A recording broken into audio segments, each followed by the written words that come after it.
This is a video from Katiosaurus about the crossover between neurodivergence and gaming. Let's have a look. Yeah, we're getting back into the flow. It's estimated that the number of people who play games, whether that be PC, console, tablet, or smartphone, will surpass over 3 billion this year. That's almost half of the world's population. So what is it about games that we love so much? When we talk about interaction, probably. Not having to just stare at a screen. Although I did see something recently about, I think, gaming platforms having a difficulty with managing the time of users, or like user attention between places like TikTok and Instagram and gaming platforms, but that's just one thing. About video games, we often talk about what games are to us, or what they do to us. Why do we play games? What's the point? Do games make us more prone to violence? Do games make us more prone to distraction? What we often don't talk about is what video games can do for us. And how games, for many people, can be an incredibly useful tool to help manage the symptoms and struggles of their neurodivergency. What's even more interesting about gaming in conversation with neurodivergence is that, just like the gaming industry, those benefits aren't one size fits all. So one of us is going to have to change. Right now, there are over 50,000 games on Steam. Some of those games might provide amazing tools to support neurodivergent brains, and some of those tools... I did see something about an issue that Amazon was having. I think Amazon was trying to create their own gaming platform, but they were really struggling to do it because of Steam. E.T. the Extraterrestrial Atari 1982 is widely considered the worst game of all time. It was so bad that Atari buried hundreds of copies in the desert, which were later found in a documentary crew in 2014. Interesting little piece of information there. I do know that there is some crossover, particularly with autism, ADHD, and gaming, just in general. Neurodivergence these days, it's a bit of a strange label because it's become so diffuse across, like, pretty much it used to be that it was autism, ADHD, and then it sort of expanded into like OCD, dyslexia, dyscalculia. Then at some point, it all... Sorry, there's a song that came on, it's just distracting me.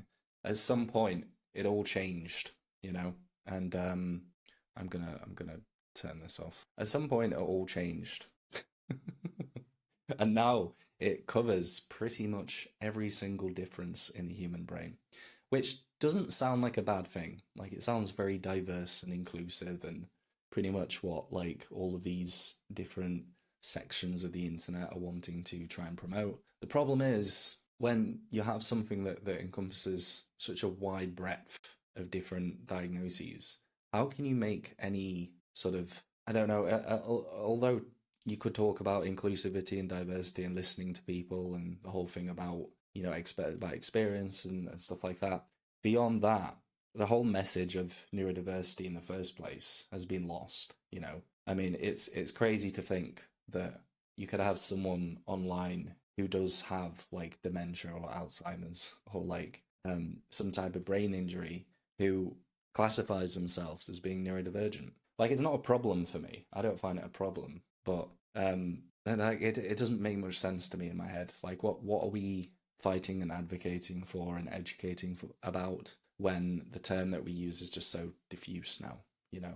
Neurodiversity was about sort of, you know, showing people that there are positives as well as negatives to certain disabilities, certain diagnoses. Whereas now, when you have anything to do with the brain, and it's a bit crazy. But anyway, beside the point, there is like a really high correlation between addiction and neurodiversity. Autism, ADHD particularly, likely due to the executive functioning stuff and the social things. I know that for me, when I was younger, I pretty much used to just live on my Nintendo. When I got to about adolescence, it was RuneScape.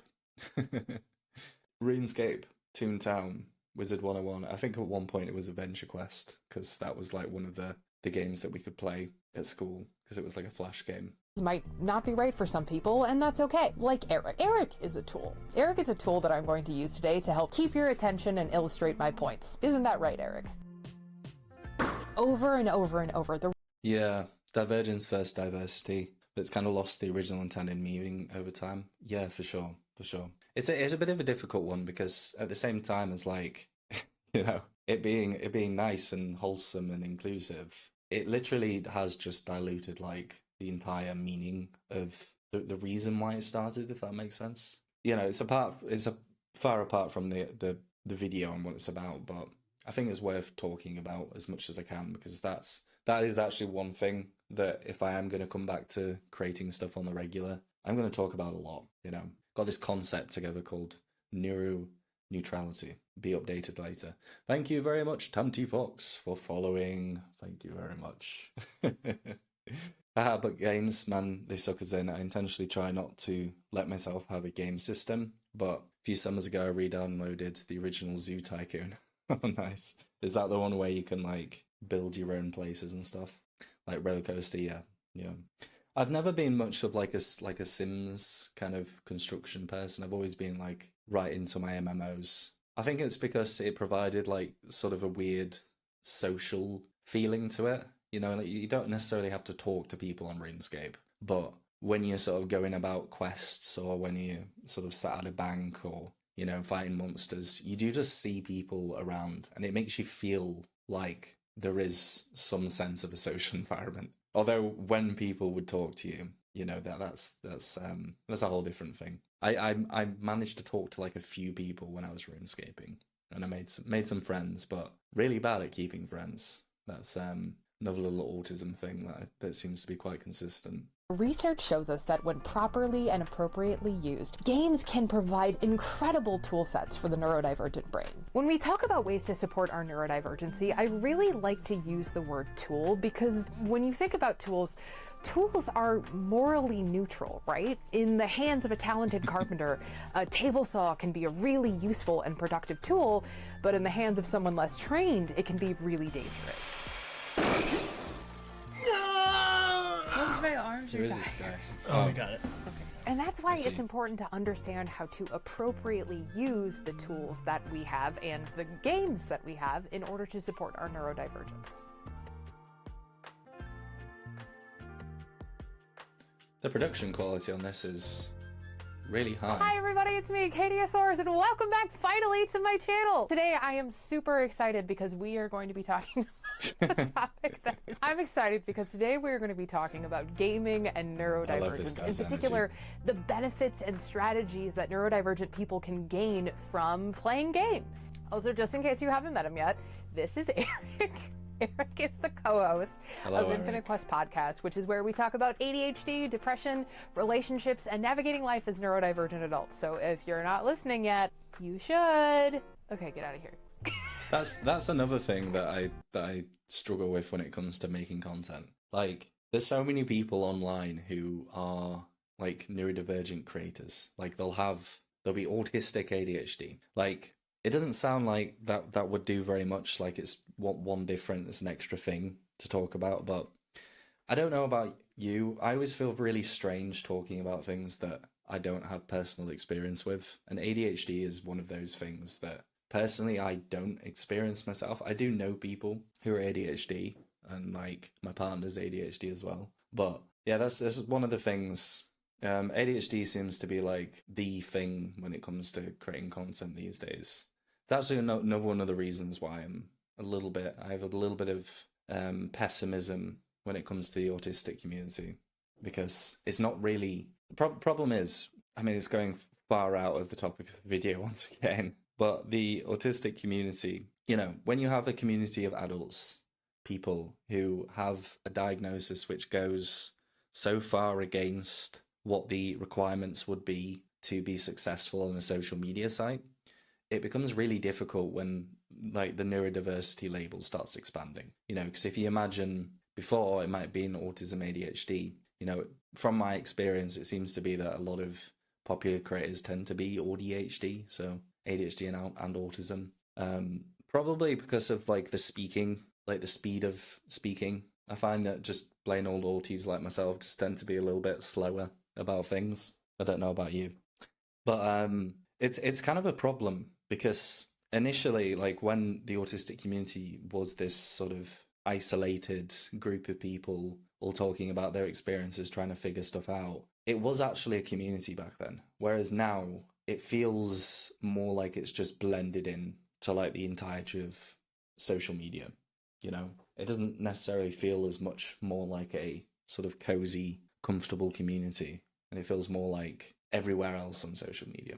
I don't know if that's just the natural progression of things, but I mean, you can go up like a line of different things. Like it goes from like, you can have like autism, and then it goes to ADHD, and then you've got neurodivergency, then you've got we say disability, and you go up another level and there's diversity, and then you get into like mainstream politics. Basically, that's kind of the line that people go on, and the more that you can fit every single one of those things into your content, the better that it performs, which is a little bit annoying, you know, for people who just want to like make content about, you know, being autistic and stuff. That, I mean, I'm saying this, but there are people who do create content around autism for sure.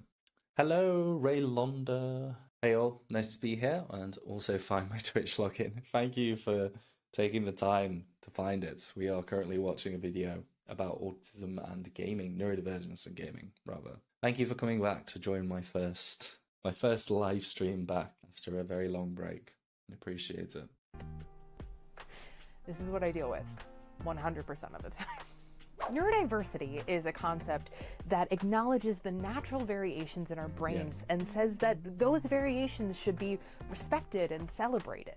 Understanding these differences helps us. But the thing is, that's not exactly true anymore. Like that was once, that might be some people's conceptualizations of it. But the word natural, I mean, the word natural is such a problematic word just because of, I mean, you know, it's like a buzzword. It's like a, what do you call it, a product label, you know, all natural herbs or whatever. Same with neurodiversity. How do you classify something as natural? Does it have to be genetic? Because people make distinctions between neurodivergency that is genetic and sort of comes from their life, and you can also have what some people call acquired neurodiversity. So stuff that you actually get, like brain injury and Parkinson's and Alzheimer's and PTSD and all of that kind of stuff. So it's a bit of a, this is what I mean about it being like a really difficult term to describe, because I quite like that description. Doesn't quite fit into what we see like in the world of social media, which is a shame. I would argue neurodiversity should be something coming from a place of arguing for neutrality. That's what I think. Or to some degree, highlighting things that genuinely do have like positives to them. Because to me, I wouldn't say that, you know, PTSD should be a classification for neurodivergency. You know what I mean? Like, I get it. It is a difference in the human brain. It's kind of to do with people's behavior, sort of, you know, their experiences. But, you know, if they have it when they're younger, it can affect development. My God, we can go down the rabbit hole of this all day long. And then you've got the classifications of it being negative or positive. Like, you're not going to put, well, people do put them together, but putting like genuinely disordering, horrible like illnesses to do with the brain in the same camp as like autism, ADHD, it just seems silly to me. Natural variations. Better support individuals who learn and process differently than the majority. Some of the most common neurodivergencies are ADHD, autism, dyscalculia, dyslexia, Tourette's, OCD, but there's a host of others. Oh, here we go. Just like there are a wide range. Yeah, this is what I saw a while ago that just kind of blew my head out of the water about this stuff, because literally, like, if you I don't know if you can see this, but if you zoom in, what have we got here? Antisocial personality disorder, PTSD, Down syndrome, what's that, HPD, misophonia, tic disorders, just a really random collection. Epilepsy, there you go. Something where you have epileptic fits, you know, of course, very, very similar to like how we would think of neurodiversity to do with autism. It just seems a little bit silly, but this is generally the consensus from what I can see on social media.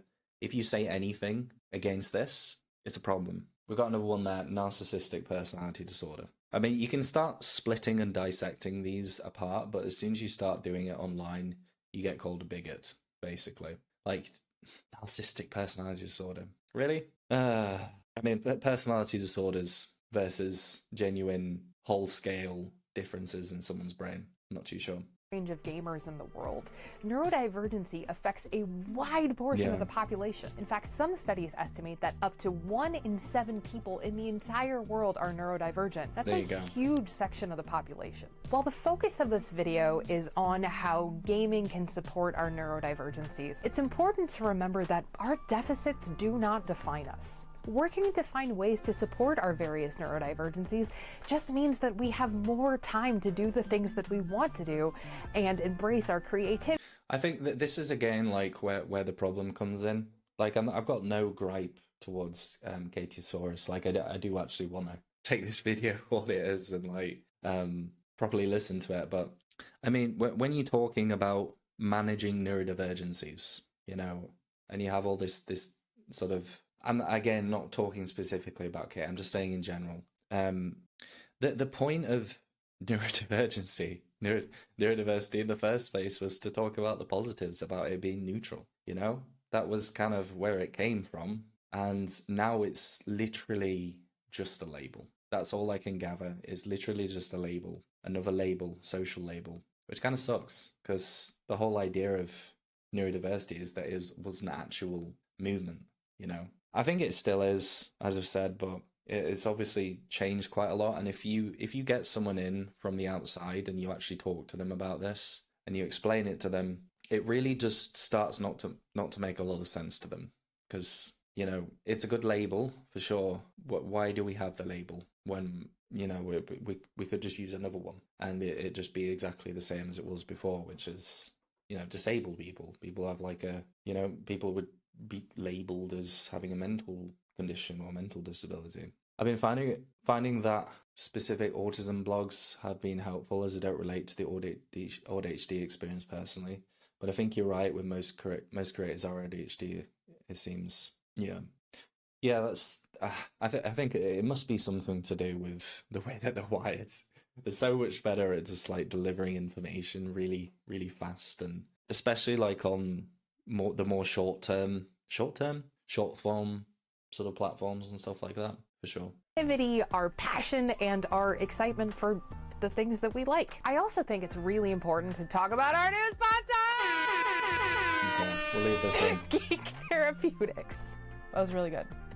Geek Therapeutics is an incredible organization that offers evidence-based certifications to clinicians, social workers, professionals, parents, teachers, and students on how to use geek culture to provide therapy and communication skills to unlock the best version of their clients and themselves. Geek Therapeutics bridges the gap between geeks and therapists to create practical and innovative therapy sessions that anyone can implement in their practice. And I want to be very clear, this is not just for therapists and professional. This is for parents, teachers, guardians, anybody who might want to use the power of geek, gaming, and general nerdery to understand their loved ones better. They've got books about parenting geeks, teaching geeks, relatability through memes, how to be a good DM, and so much more. And if you need direct help, you can use their website to locate a certified geek therapist based on your geographical location. You can also schedule with one of their licensed certified geek therapists online. Their experts provide comprehensive psychological services. So are they just providing therapy that is tailored to like autistic people with special interests? That's what it seems like. Or geeky people. I mean, it seems like it would be more better for, I don't know why I'm breathing into an advert. Also, if you are watching over on YouTube, please go and check out the description down below. There is a link to Neurodivergent Insights, whole bunch of workbooks, actually awesome stuff. There is a link and a code down below for 25% off. And really highly recommend checking out Neurodivergent Insights. Megan Neff's stuff is amazing. I've done multiple podcasts with her. Really good place to go if you're looking to understand the psychology behind autism and neurodiversity. This is for not just geeks, but everybody. Also, they gave us a discount code. Use code InfiniteQuest to get 10% off your books, courses, and downloadable materials. Visit geektherapeutics.com to learn more. Let's talk about failure. Eric told me to keep making a mean face. Failure sucks, but it's a big part of life, and sometimes it's important to practice failure, and games are an incredible way to get a few reps in. One of the primary benefits of building resilience through failure practice is that it can help to develop a mindset of growth rather than limitation. For example, you might notice that I'm reading a lot of this off of a script, and that is because after trying and failing over and over and over again, I realized that I was setting myself up for failure by trying to convince myself that I could just do all of this off the cuff. But I have ADHD. I need to organize my thoughts. I need to think about what I want to say ahead of time. And so my failure practice allowed me to get into a growth mindset. And I said, hey, you know what? I'm just going to read some of this off of a script, and that's okay. I don't blame you. There is something nice about just like switching on the camera. I mean, I used to create videos specifically like creating bullet points. That used to be the way that I did it. I'm thinking of making videos again, but I'm not too sure. Like, there's a lot of thoughts going around in my head of different things that I could be doing. Not too sure yet. I'm currently writing a book at the moment, so we might have to wait on that for a little bit. But what was I going to say? Yeah, failure. I don't know. I mean, I think there's a difference between learning, like failing at like large things in life and failing at video games. When you fail at a video game, you press reload, unless it's like a really hardcore game. You press reload and you start immediately once again. Life's not like that. When you fail at things, it's like, especially if you've gone to like university or you go for like a job interview or something, the amount of pressure that's on you to do good is both internal, like very, very high, and external as well. You have other people around you. You know, when you go to a martial arts competition or a sports competition, and you're expected to perform. There's like an audience. You have teammates. You have all sorts of people, eyes on you. The level of pressure to not fail is so much higher than if you were to play a video game on your own at night. Do you know what I mean? Like, I do see that there is some like constructive growth that you can get from it, but I don't think it's not as productive as like actually going out there and trying to get the thing that you want, for sure. I always, the thing is, like, Kate, if you're watching this, I'm sorry if I'm appearing to be negative. I am a very critical person, but I am appreciating the video quite a bit. Trying to add some extra commentary onto your lovely video. That's what I'm trying to do. Failure happens, but by embracing it as a natural part of the learning and growing process, we can develop more courage to take more risks, try new things, develop more creative problem-solving skills, and persevere in the face of obstacles. Now, you might be thinking, what's the big deal about failure? Failure happens all the time, and that's true. Failure does happen, and it's absolutely normal to be adverse to failure, but many neurodivergent people have a special relationship to failure. In a world that isn't built for us or the way we think and process information, it can be really easy to assume that we're the screw-ups, that we're inherently bad or inherently flawed, and that's just not true. Recent studies show that neurodivergent kids receive up to 10,000 more negative messages about themselves growing up, and that can take a toll. Many neurodivergent people struggle with failure. Not that we fail any more or less, but the emotional reaction to failure can be far more significant. Because well, that's I think to do with rejection sensitive dysphoria. I think that's something that a lot of neurodivergents, ADHD, autism have. Very extreme reactions to feelings of rejection or failure. It can happen in relationships as well with people. Like, I think there's more that I could add on that, specifically like the failure and rejection that comes socially. Like, that's always been the big part of, you know, the work that I've done in the past before it all got deleted. The work that I've done to try and, I suppose, illuminate, I guess, the social emotional sides are like really significant, because I don't know, a lot of the research that was done earlier on sort of the specifics about how we think, like the whole black and white split thinking, as some people call it, a lot of that cognitive stuff aren't things that I necessarily wholeheartedly agree on, especially for autistic adults, like ASD1 in adulthood. The social emotional stuff, that's a different story. Like, the amount of failure and rejection that we experience socially is monumental. For neurodivergent people, it can be much easier to internalize the idea that, oh, I must have done something wrong, or oh, it must have been my fault, or oh, I must have misinterpreted those social cues again and made a fool out of myself. And so failure can become a thing that we fear and avoid. But failure is a natural part of life. Games can provide a safe space for players, neurodivergent or not, to practice failure and work through emotional reactions without the real-life consequences that can come with them. In many video games, you are encouraged to take risks and try new things, and failure is often a natural part of the learning process. The Dark Souls franchise is notoriously difficult, and games like Elden Ring are known for their high level of difficulty and their emphasis on trial and error gameplay, which... My favorite one is Cuphead. For sure. That is, if you want a game that's going to make you pull your hair out, play Cuphead. It is amazing. It's an amazing game. Very simplistic, sort of oldie-timey kind of vibes, which I love. All about battling the devil, of course, which I love. Maybe now always failure, but it can be very hard to figure out how to get things right. Yeah. I think one of the issues, again, with this whole idea of failure and success is that you're not always in an environment where there is a clear-cut winner or loser. Like, it might be when it comes to getting a certain job position or getting your application through or something, or stuff to do with university. But beyond that, when it comes to a lot of other stuff that we endeavor to do, creative things, it's not always the case that you've won, you create a piece of art and people like it. What percentage of people have to like it? How many people have to like it for it to be a success or a failure? Well, it depends, really. It depends on the person. Some people might do it based on the reactions to other things that they made. Some people might, if you're thinking of social media, you might have a post or a reel that blows up, like I have done many times, gets millions and millions of views. And then you go back to your regular old posting schedule, doing the same thing, just in a different way, and you get like 2,000, 3,000, 4,000 views. It really depends.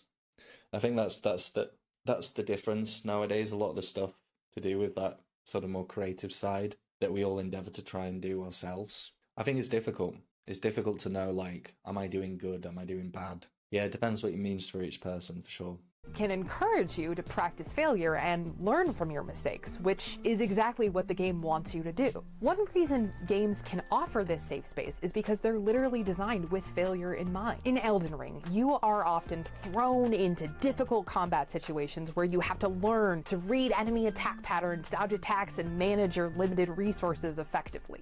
Failure in these games can often mean death and the loss of progress, but you're given the opportunity to learn from your mistakes and try again. Every time you respawn, I tell you what, if you actually want a game that's going to make you feel that feeling of failure every time you die, play RuneScape. Seriously.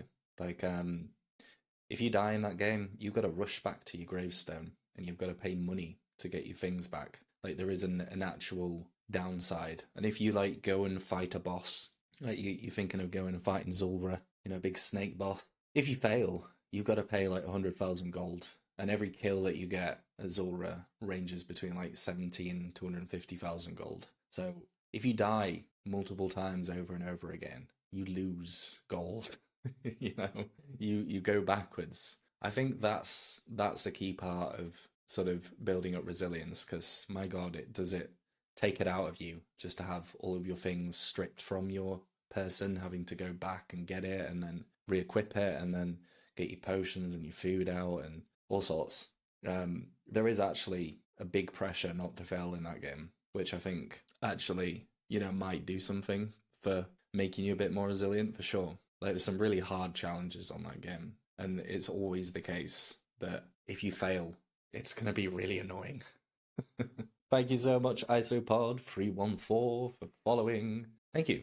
First stream on Twitch. Much appreciate. It sounds stressful. Failure is when my little brother restarted my Pokemon game I had going for 4 years. No. Failure is when you lose a channel that you've built up as well. I don't know if I call that failure. A mishap, maybe. Is that person still in the chat? Yes, they are. Why are you called that? Are you trying to upset my brain? probably. It's okay. I forgive you. To apply what you've learned and improve your chances of success. Now, this isn't unique to Elden Ring. In most games, you are given multiple lives or respawns, which allow you to make mistakes and learn as you go. Most games even have difficulty settings that can be adjusted based on your skill level, which allow you to gradually build your skills and your confidence. And honestly, winning is fun. You know, beating the boss, solving the puzzle, beating your best time on Rainbow Road.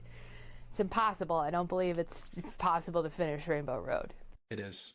Video games offer a sense of accomplishment and validation for gamers who may not experience these feelings in other areas of their lives. When you overcome challenges and achieve goals in games, you're often rewarded with positive feedback and a sense of progress, which can help build self-esteem and confidence. Now, anyone who has played a game before knows the absolute emotional wreckage that can happen when you make a mistake or die just before you get that dub. But our reaction to that, whether it be stepping away from the controller or throwing it through your screen, relies on our ability to regulate our emotions.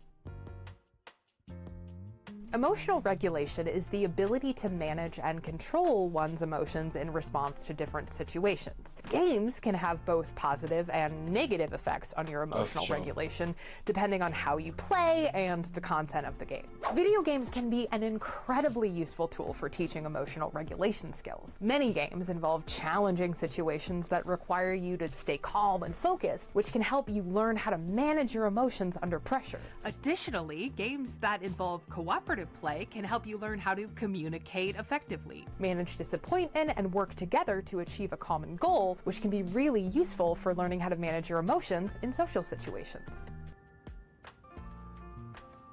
Speaking of Elden Ring, on May 2nd, Geek Therapeutics is launching their new Kickstarter for their book, The Psychology of Elden Ring. They go more into detail on some of the topics that we're going to talk about today in the video. I suppose says happy to be here, big gamer, but don't have the soul for Dark Souls anymore. It destroyed me. Thank you.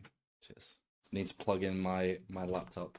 I'll do it after we finish this. I think we've got enough juice in the boy. What was I saying? Thinking too much into these things? Does the game teach that though, or there are the good places to practice that once taught? Yeah, I don't know. I think when it comes to emotional regulation, I don't know about you, but I didn't really receive that much benefit from getting frustrated at games. like it definitely taught me about failure, you know, and perseverance and grit and all that. But when it comes to like actual emotional regulation tools, I don't think so. I think like actually reading into things like Alexify Me for autistic people, you know, things like that probably going to be very helpful. Maybe in conjunction. Maybe that's what that geek therapy thing he was talking about. But in conjunction of learning about things like Alexify Me, that whole sort of different emotional response to different things, I think that could be quite helpful. Not sure. I mean, is it right that if you expose yourself very consistently to video games that stress you out, that you're going to become numb to it? I'm pretty sure that's what gamer fatigue is. Like when you lose concentration and you're like, just keep rerunning the same thing over and over again. And more. So if you're into Elden Ring, if you know somebody who's into Elden Ring, or you just want to learn more about how to apply geek topics to your psychology practice, check it out. So we're practicing failure, which is great, and we're learning how to regulate our emotions while doing it. But what happens when you just hit that limit? Yes. Meltdowns.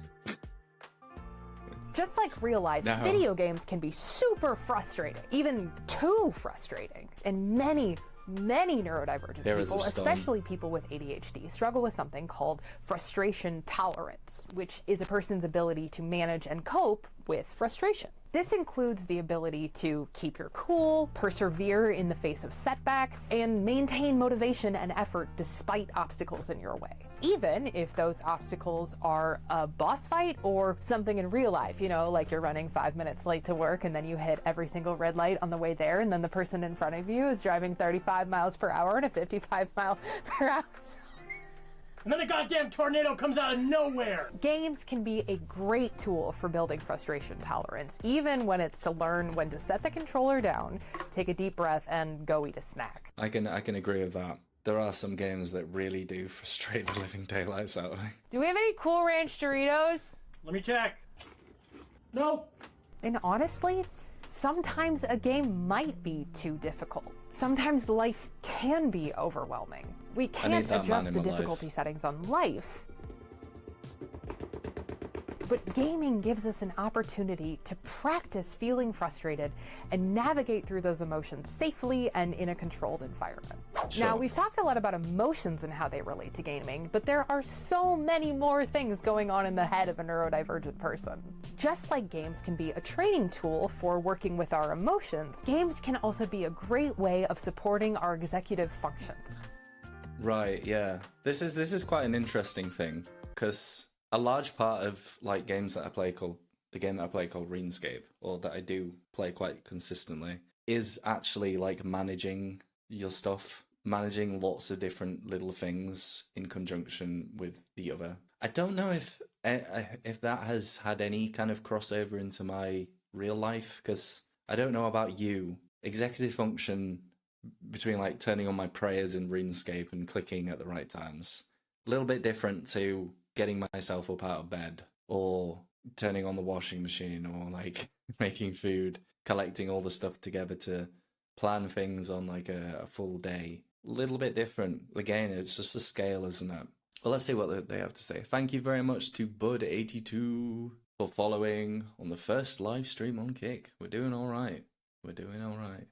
When we talk about executive functions, what we're talking about is your brain's operating system, the processes that run in your head to get you through the day. Executive functions are a set of cognitive skills that are responsible for planning, organizing, initiating, and completing tasks. Executive functions also include things like time management, working memory, attention control, emotional regulation, flexible thinking, and they're really important for success in school, in work, and in general. Think about a couple of your favorite games. Do you have to manage multiple missions, gather resources, manage items, navigate the world, make quick decisions? I'm willing to bet that in quite a few of the games that you've thought of, those mechanics are a core component of the game. They're also a core component of how our brains work. Games can help build skills to support our executive functions in many ways. First, many games require what is that cooking simulator? Do you know that game? Was it Get Cooked? Get cooked. Oh no. There's like cooking. It's not the Cooking Tycoon. There's like a cooking game where you've got to like manage, put stuff together and defeat like bosses. Overcooked. There you go. Not Cooked Tycoon. Oh god. Yeah, I mean that kind of stuff. Maybe has that been helpful to anybody in like managing daily life stuff to do with cooking? Be interested to know. Because I can sort of see that on like the micro scale. Like you sat at a computer, you're all trying to organize yourself. More autistic joy than anything else, fair enough. I can sort of see the executive thing being quite beneficial. Because I definitely think that, you know, having to remember like 28 items on RuneScape in the correct order and doing well, I suppose that's routine, isn't it? I can see that. I'll take that. Executive functioning. Set goals, plan, and organize tasks effectively, which can directly transfer to real life. When we're confident that we can organize multiple Minecraft inventories or run an entire city on city skylines, we can transfer that confidence to organizing our refrigerators and running our lives. Did you add organize our refrigerators? Because that was really good. Video games can also help to improve working memory and attention control. Many games require you to remember and recall information quickly and accurately, which can help improve working memory. Additionally, games often require you to pay close attention to your surroundings and react quickly to changes, which can help improve attention control. If that isn't enough for you, video games can help improve flexible thinking and problem-solving skills. Maybe attention control. But I'm pretty sure that like usually the issue with video games is paying too much attention to video games. Like I don't know about you, but I've got like let me try and find it. I've got a few games that I like to play that are just completely the opposite. Like they just suck up your attention when you're doing other things. Do you know what I mean? Like those games where there is no real failure. It's just like constantly building and then getting better and then defeating better things. And getting more resources until the point where you've got to wait a little bit and you've got to continue to build up your character and then you get to, you know what I mean? There's a game that I play called Slime Legion. I don't know if you can see it. Oh. Like that, basically. Yeah, those tend to suck my attention in more than anything else, to be honest. I think maybe if you were playing a game like chess, like you're doing like a chess simulator, for sure. I don't know. I think it really depends on the game, doesn't it? Many games require you to adapt to changing situations and find creative solutions to problems. For example, puzzle games like Portal require you to use logic and creative thinking to solve complex puzzles and to innovate creative solutions to in-game problems. Again, something that you can directly transfer to the real world. Have you ever taken a look at your to-do list and gotten instantly overwhelmed? Yes. Or maybe you keep trying to will yourself to get up and do the dishes, but for Yes. whatever reason you just can't make it happen? There's a word for that. Butt glue. One of the biggest struggles for neurodivergent people, especially people with ADHD, is task management, task organization, and task prioritization. Yes. It can be super difficult to manage multiple tasks at once, organize the order in which you want to get something done, or even just know where to start. I have a particular way of going about things, which is pretty unconventional.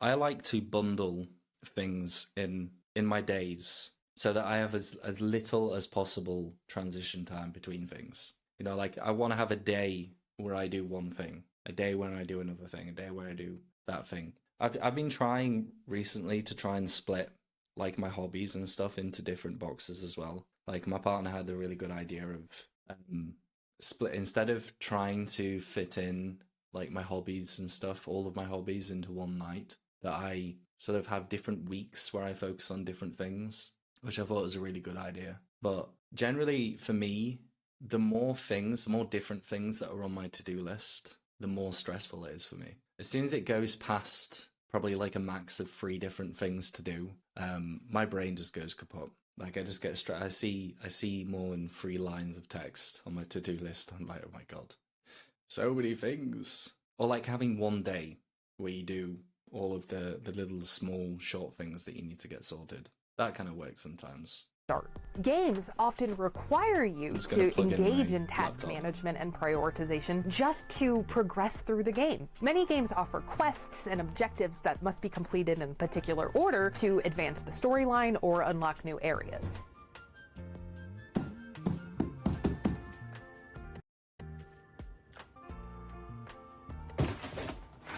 Others have an open world format where you have to prioritize which tasks to focus on based on your preference, their importance, their difficulty, and the potential reward. What is particularly interesting, and I'm genuinely excited to talk about in this video, is that Minecraft has been scientifically proven to be an incredibly useful tool in developing task management skills in kids with ADHD. In Minecraft, you are given a virtually infinite world to build in and explore. You're absolutely free to build and do whatever you want, but to do so, you have to make a plan that starts from breaking your very first block. Oh, I didn't write anything for this. Was I supposed to? I can see that. I made this hat, though. So... You can also do what I do and just Leroy Jenkins straight into the fray, but either way, you have to get stuff to do stuff. And that process of gathering resources can be time-consuming, but it requires planning, organization, and you got it, task management. You don't start the game with fully enchanted netherite armor, you gotta chop a couple trees first. And this isn't just a Minecraft thing. Many games offer you limited resources like health, ammo, or money, which you have to manage carefully to ensure that you can progress through the game without running out.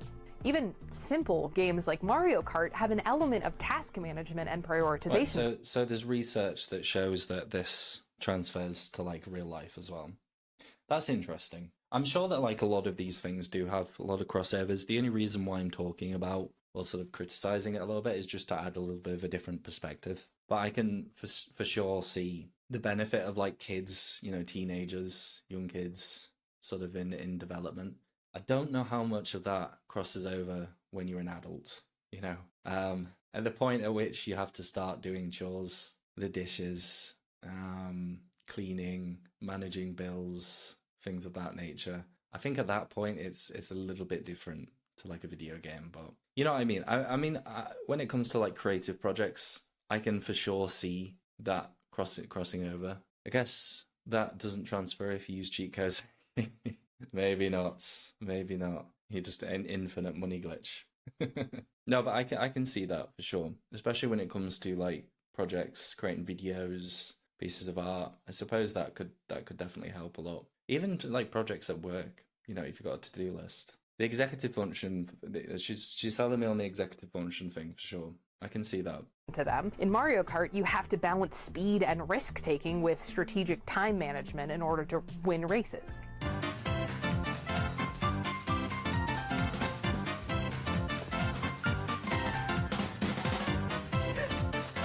One of my personal favorite games, Mini Metro, is all about task management and prioritization. You have to build a subway station in real time without letting the stations get too overcrowded. Also, Kia Toto, if you're watching this, huge fan. Sorry, I got distracted. Back to Minecraft. Minecraft offers a ton of features that can help you work on your task management and prioritization Is it good? For example, you can use the game's crafting system to help create tools and weapons that make gathering resources more efficient. You can also use the game's inventory system to organize your resources and tools, making it easier to find what you need when you need it. Or you can all just put everything in the same box and just hope for the best. That's what I do. Minecraft can also be used as a collaborative tool to develop teamwork and communication skills at the local and SMP level. You can work together on large building projects, dividing tasks and coordinating efforts to ensure that your project is completed on time and to the highest Minecraftian standard possible. Ask anybody on the QuestCraft server, we get stuff done. Community in virtual spaces. This will be an interesting one. Now, gaming by yourself has its benefits, but like we see in Minecraft SMPs, one of the biggest and best things about gaming is the community we gain along the way. One of the most overlooked things that games can provide to the neurodivergent brain is simply a frame of reference, common ground. A means of communicating in which everyone involved knows exactly what everybody else is talking about.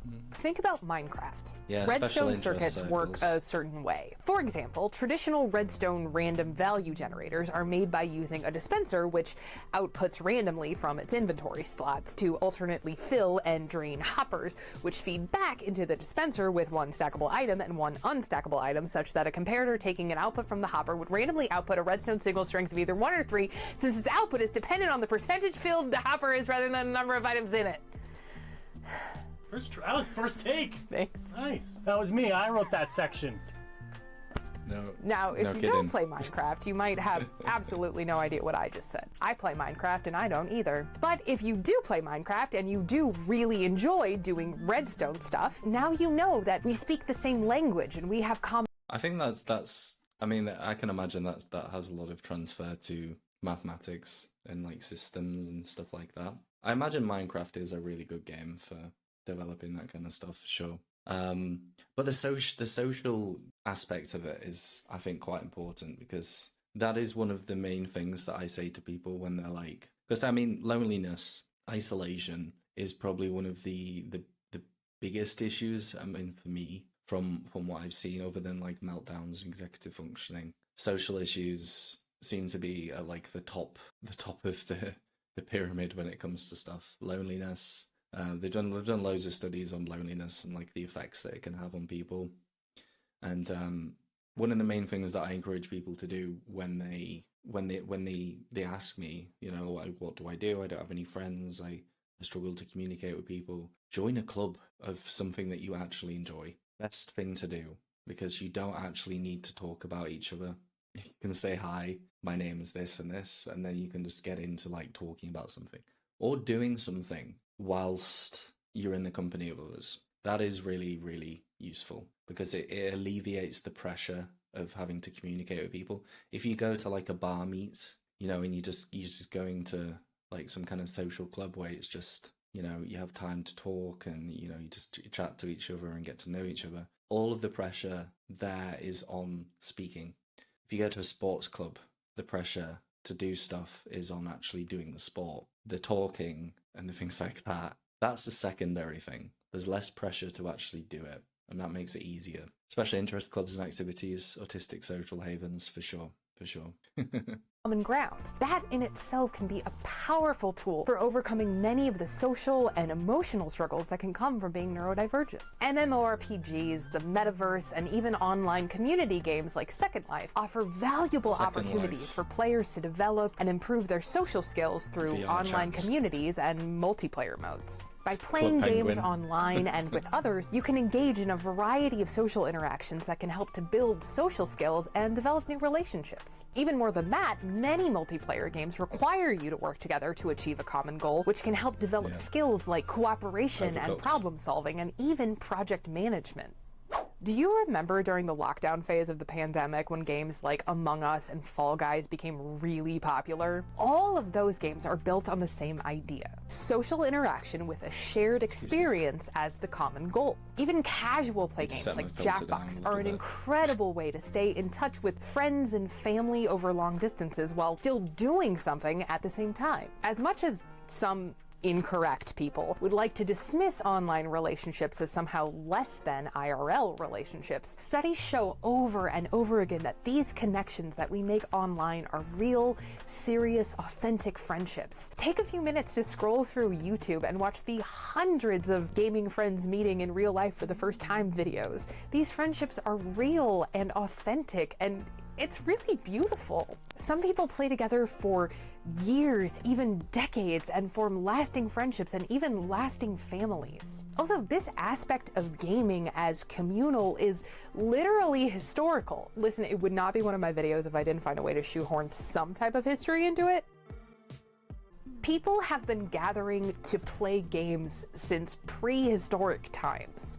The Royal Game of is one of the oldest playable board games in the world, and it originated almost 4,600 years ago in Mesopotamia. You've also got Wari, which is also sometimes called Mancala. You've got Senet, dice, card games, Sagoroku, and the Indian game of Pachisi. Before we had video games, every culture from every part of the world found a way to build community playing together.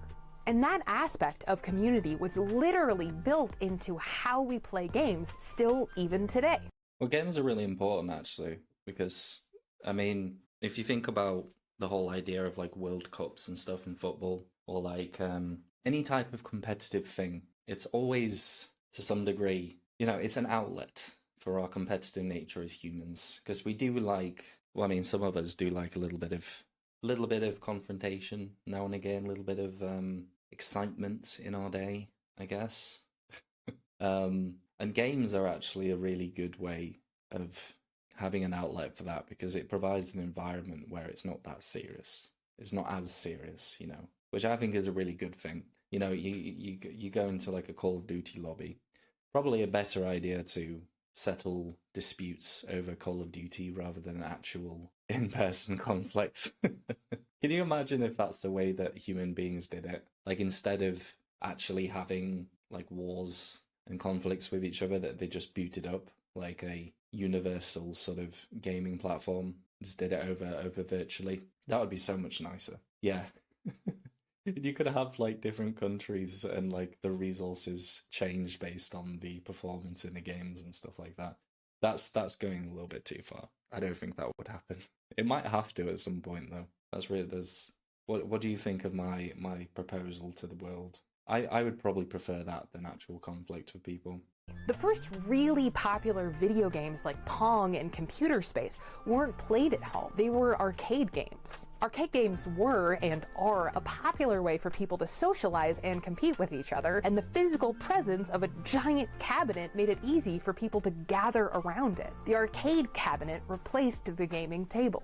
There were over 10,000 arcades in the 1980s, and there are still around 2,500 active arcades in the United States today. But you didn't just go to an arcade to play games. Arcades were part of the social landscape. They were in malls and bowling alleys and amusement parks, places where people would go. You would find games there that you could play and watch other people play together. It was like the first Twitch. You didn't stay home to play games. You literally couldn't. You have my It vote. wasn't until 1977 when the Atari 2600 rose to popularity as one of the first in-home consoles, and it wasn't. Right, let's have a little bit of a pull-up break. Okay. Ugh, I am like, as you can see, I am now stood up. I have managed to get myself a standing desk. So, yeah, there we go. I'll sit on my chair. Look, you can see I'm standing. Hello. Let's go for a bit of a pull-up break because my body's. I need to do some squats or something. Oh, my legs are like itching. I don't know if you guys get it, but for some reason, I've had this all my life. It is a very strange feeling of like ants crawling on my bones, particularly my legs. I don't know if it's something to do with energy. It might do, or inflammation from doing leg day at the gym, but I'm not sure. I'm gonna do some pull-ups. The only problem with this is the microphone is all the way over here. I don't know if you can actually hear me properly. Can you hear me? What we're going for? Go to some wide pull-ups. Oh, I can hear my shoulder cracking. Oh no, you can see my hands. Oh, sorry about that. Oh, let's continue. It wasn't until 1985 that the NES began the real transition from social arcade gaming to in-home gaming. Listen, I'm neurodivergent and I will put deep dive hyperfixations into my own videos if I want. Now, it is important for me to note, because I know some of you are already running to the comments, arcades are not dead. They're actually having something of a resurgence as fans of specific games and the arcade experience have met and united online. In fact, in some ways, the transition of games to an online experience has given players the ability to meet, connect, and share the experience together, which often results in circling right on back to real-world experiences. Conventions like Gamescom, PAX, C2E2, and more bring in hundreds of thousands of fans every year. The rise in popularity of these conventions and release events allow real-life meetups for fans to engage, gather, discuss, and share.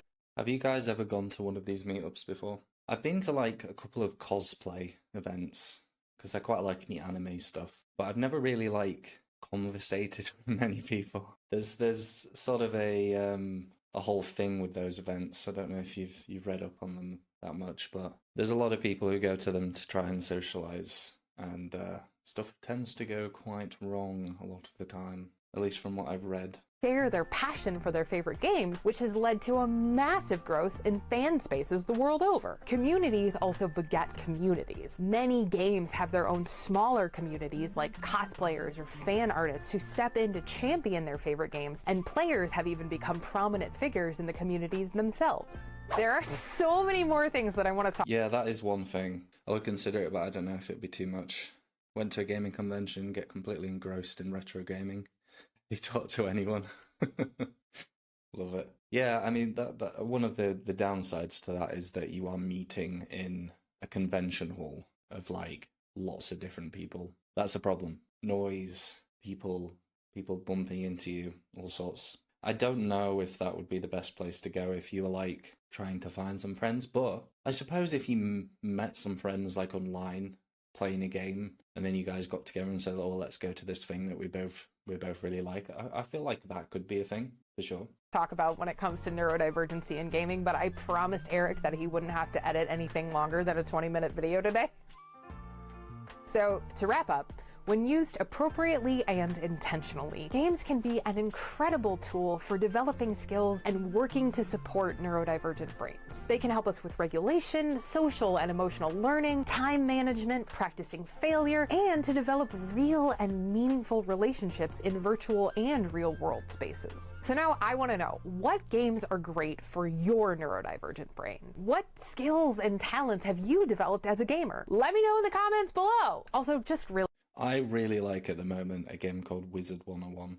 It was a game that I believe was intended for young adolescents, but I've taken it on in my later life. Very relaxing. I look at games nowadays less of a way to improve myself and more of a way to wind down and not think too much. I like games that are quite slow. They've got a little bit of strategy to them. I do like RuneScape.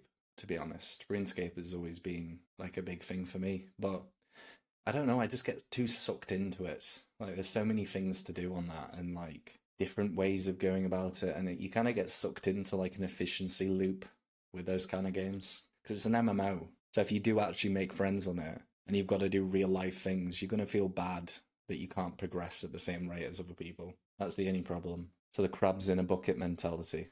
Really quick, thank you all so much for watching. Thank This video is you. really special because it marks a big transition in my content. Not only is this the first partner video that we're doing with Geek Therapeutics, which is an organization that we are so thrilled to be working with and we're so passionate about, and the work that they do is so important. This video also kind of marks my grand transition to YouTube. I'm still going to be on TikTok, I'm still going to be posting on TikTok, but I did a lot of soul searching in the first part of the year, and I realized that TikTok is no longer really a platform where I can educate and advocate the way that I want to. And so moving over to YouTube is definitely scary, but I hope you like the video.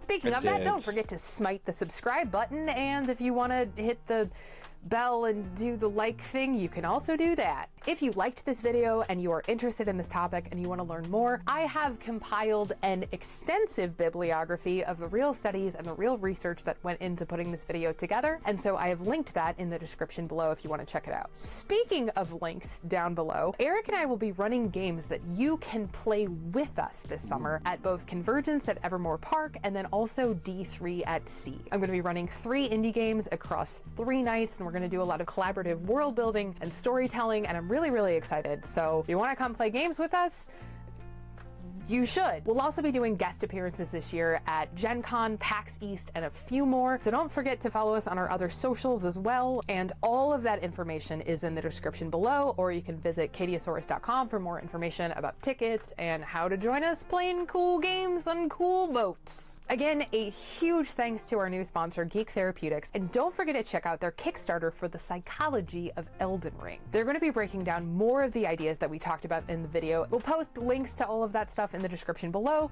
or you can visit geektherapeutics.com for more information. All right, everybody, that's it for us this week. Thank you all so much for watching. Thank you all so much for being here. Don't forget to listen to Infinite Quest podcast, and we will be back next week with a new video, so stay tuned. Bye! Bye. Here's something, man.